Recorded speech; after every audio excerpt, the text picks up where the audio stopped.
So that was a filler episode. Yeah. It was a very cute filler episode. It was but cute. a filler nonetheless.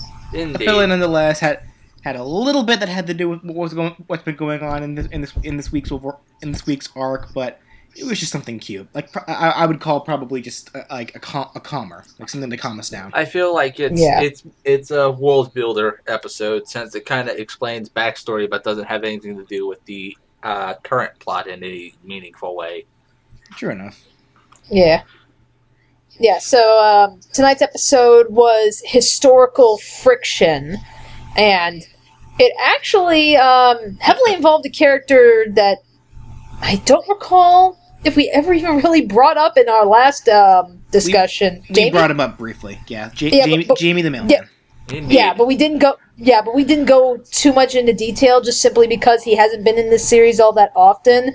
However, tonight's episode tonight's episode really was a follow-up to the last episode that he was in.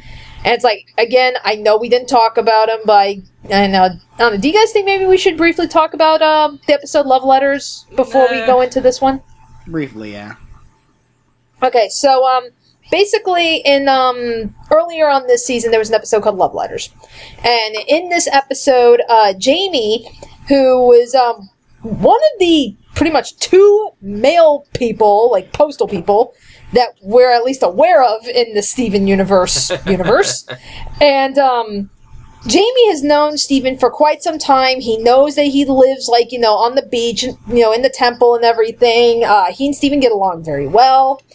And I think he showed up in one of the first episodes of season 1. Yeah, when Steven got that cheeseburger backpack. Yeah, it was like one of the first 3 episodes or something. And then we never saw him again until now. Yeah. Yeah, until season 2.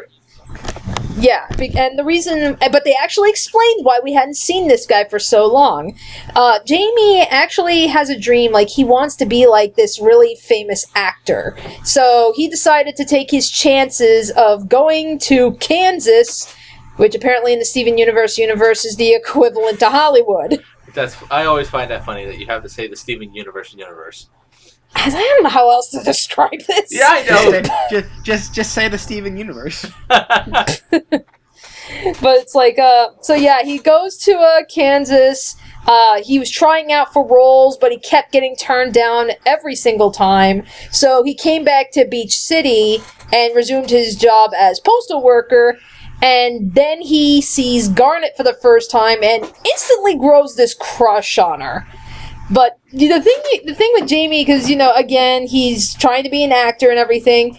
He's trying to be this. He's trying to be a Shakespearean actor, and he's just kind of being melodramatic about the whole thing. Yeah, very eloquent, very poetic, very dramatic about it, because apparently that is the ultimate form of romance and everything. Very dramatic, very passionate and stuff. Of course, this shit doesn't work. Yeah, it works about as well as you would expect for trying to woo a person who literally is the embodiment of a relationship. Well, here's the thing. Let's suspend reality and say that it wasn't Garnet he was crushing on. Let's say it was Amethyst or Pearl or something. It's like, I think he would have gotten the same results regardless. Just because it was like you said, he was being overly dramatic about it and stuff, and it was pathetic, it was doofy, but it was also played for laughs. I'd say he'd get the same end result, but for totally different reasons. Like the reason it doesn't work with Garnet is because Garnet understands love. If he were to try that stick on Amethyst or Pearl, he'd probably just weird them the fuck out. Well, yeah, at least weird Pearl out. Amethyst would probably just laugh at him. Yeah, probably. Yeah. But regardless, when Garnet says no, he took this as another rejection, and dude practically broke down. Yeah. And Steven and Connie, who were trying to help him, they were like, "Oh my God, we shattered the man. He's never gonna fall in love again." So of course, Garnet has to step in, and she actually gives this very brief but very nice little speech about how, love at first sight does not exist. Yep. You have to work at it. You have to actually know the person, you can't just blindly go into it. Think of it kind of like I know Frozen kind of tapped a little bit into this message, with Anna and Kristoff and everything. It was like Frozen briefly tapped into it a little bit. Steven Universe, they just went at it in a different way, but Garnet was a lot more direct with it. Yeah. But she also made the point that not only was this complete bullshit, and that Jamie, you're just fooling yourself. She also brings up that's like, look, Steven, you got Steven and Connie wrapped up in this. You practically fooled yourself. You have what it takes to be a great actor, so start with local theater.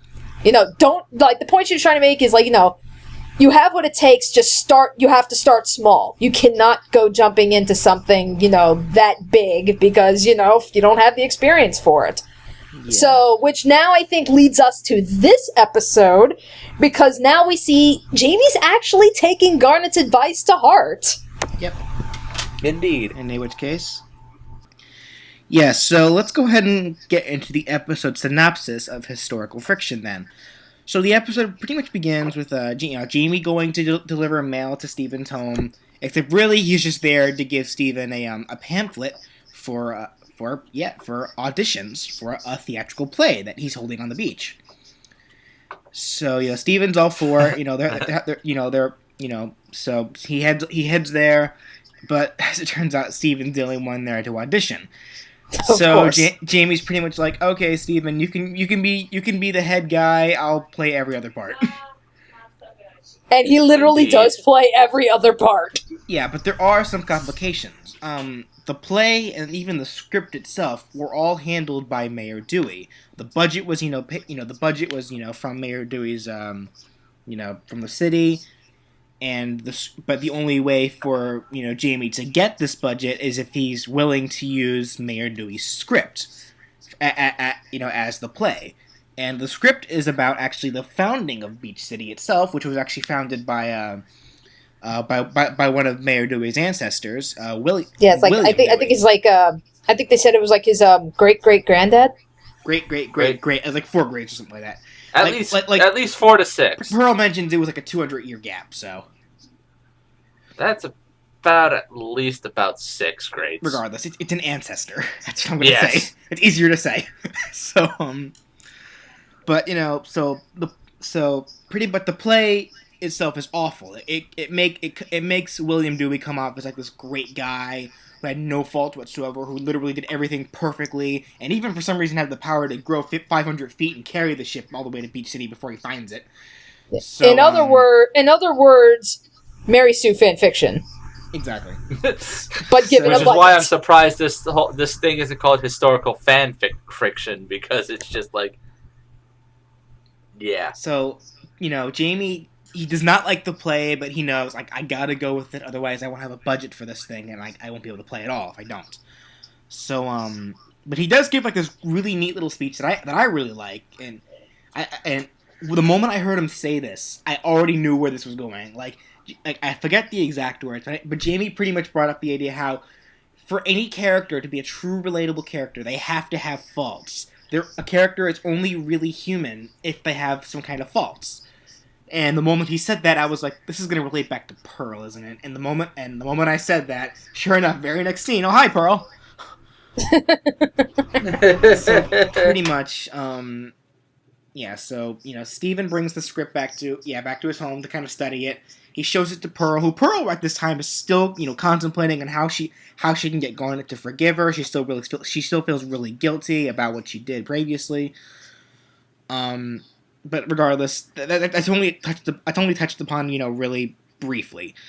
But then Steven shows her the script, and Pearl, who, as we find out, actually lived the situation because she was actually there. She was like, "Oh, this isn't how it went at all. Here, let me rewrite this, and so it's actually accurate." So she does, and then Steven brings it back to Jamie, and Jamie fucking loves it. Yeah, can I just say that I really like how they approached Steven interacting with each gem individually this week. I mean, Crack for Help had all 3 of them, but then you had Keystone Motel was just Steven and Garnet. Onion Friend was Steven and Amethyst. Now it's Steven and Pearl. Yeah. I know, I kind of like how they're giving them throughout this crisis. Steven's getting some one-on-one time with all the gems. Yeah. Indeed. So, but effectively, yeah. So Jamie loves the play, and he's hesitant. He's still hesitant though. Like he knows if we use this version though, Mayor Dewey may cut our budget, and then it won't. And then he won't let us do this again. And Steven's like, no, just do it anyway because this is actually how it happened. Trust me, the writers are a good source. So Jamie's like, you know what, let's just do it. So yeah, then the night of the play comes, and I actually really do. I like Jamie in the sense that he's so fucking relatable because he brings up the he's still worried before the play starts. The town most of the town is coming to see this play. And Jamie's just like, oh, I'm so afraid that if Mayor Dewey doesn't like it, he's gonna shut down my business, and then that'll be the end of my career. And then Steven just asks him, "You're gonna get fired from your mailman job?" And then Jamie's like, "It'll be the end of my hobby." That's why I love Jamie so much. I mean, yeah, he's such a doofus, but god damn it, I love him. Yeah, he's such a sweetie. He's such a sweetheart. He really is. So. That's when they start the play, and here, funny enough, story synopsis within a story synopsis. Oh my god, it's Inception. Story. So the play itself, starts off, William Dewey, who is the captain of his crew, sailing. They're trying to find new land, but William Dewey was a bit of a doofus. He made a lot of mistakes. He wasn't entirely sure what he was doing. But as it turns out, back then. They actually were the crystal gems actually did intercept them. They were telling them, go back to where you came from. There's only danger for you ahead, and they're mostly saying this as a warning because they were actually heading straight towards their temple, which is where Beach City is now, which was brought up earlier. Where there's a character we actually failed to mention in Ronaldo, who was trying to get the gems kicked out of Beach City because he thought that they were just a danger to everybody, and Pearl was like, "We were here long before you, dude." So yeah. So it's like effectively, I love how Jamie portrayed the gems. Like he had a little party hat on his nose for Pearl. He wore like this box and glasses for Garnet, and he just pulled up a mop for Amethyst. Like, yeah, Jamie wasn't kidding when he said he was playing every other role, and then Steven was just playing the role of William Dewey. But it's like effectively. So throughout the play, they're still going on, but then apparently what happened in the past was that William Dewey's boat was attacked by what I'm assuming were more than likely a feral crystal or a feral gem, in the form of a kraken. Yeah, and more or less. But what we see is like what we can safely guess. A fusion of the gems shows up and saves them. And saves William Dewey's boat, and then brings the boat to Beach City.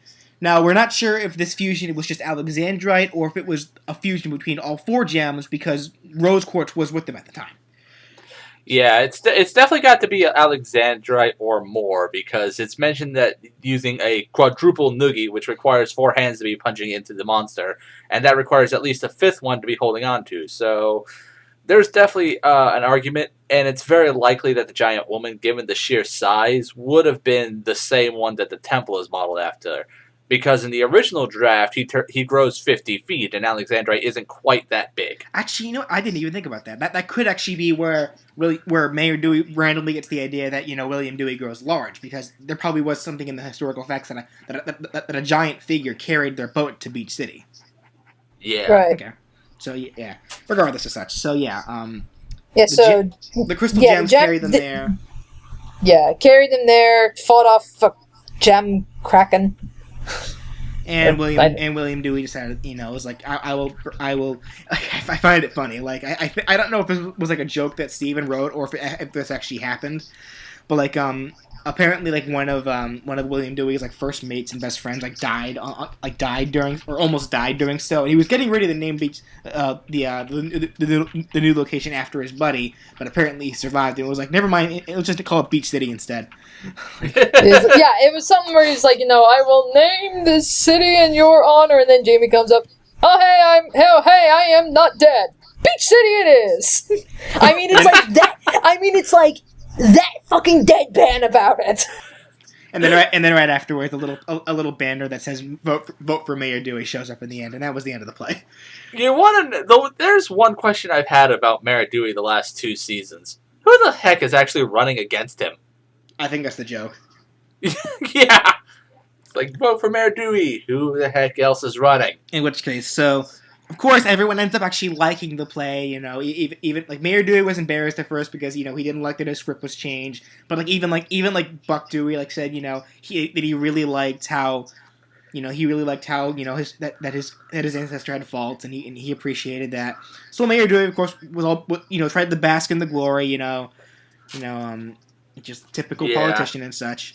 And that's pretty much where the episode ends. So, and that pretty much does it. Alright, folks, a quick slight edit. Danny is actually no longer going to be with us for the time being, if only because her earbuds just crapped out on her. So, it'll be rather difficult for us to be for her to be able to record until she gets new ones. So it'll just be Kenshi and I for the remainder. If you guys so wish, later on we can have a separate video where Danny gives us her final thoughts if you really want to hear them. But for now, it'll just be me and Kenshi. That sucks. Right, so. But let's go ahead and finish up our final thoughts for Historical Friction. Historical Friction did a lot to make Jamie likable for me because I didn't particularly care for his melodrama in Love Letter, and I can understand why some people found him adorable, but I'm in the camp where Jamie was just kind of an annoyance.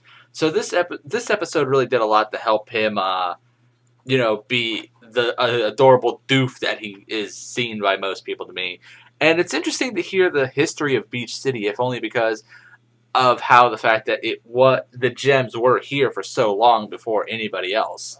Oh yeah, for the most part, this episode was purely they give us a little more backstory on Beach City. It had nothing really to do with what was going on for the time. Gave a little more character development for Jamie and a tiny bit for Mayor Dewey, but not that much. But yeah, like we said in the beginning, this was mostly a calm episode, to kind of calm us down after the first 3 kind of fucked us up. Yeah. Oh, and Bird Mom is best mom, apparently. Oh, that's right. Yeah. She has the most mom moment since Garnet's little adventure in Steven's head. Yes. Yes. Pearl does show a lot more mommy characteristics here. All Steven's on the play, Pearl screaming at him from the audience, like, "Hey, Steven, hi, do your best, see you." Surprised she didn't have a camera or something. I know, right? Well, to be fair, she has a hologram and a perfect memory, so either way. But in which case, that pretty much does it for Historical Friction. So join us next time where we finish off the Steven Bomb with Friendship. We'll see you all then. Oh, Lord. Is friendship magic? I'm not sure, good sir.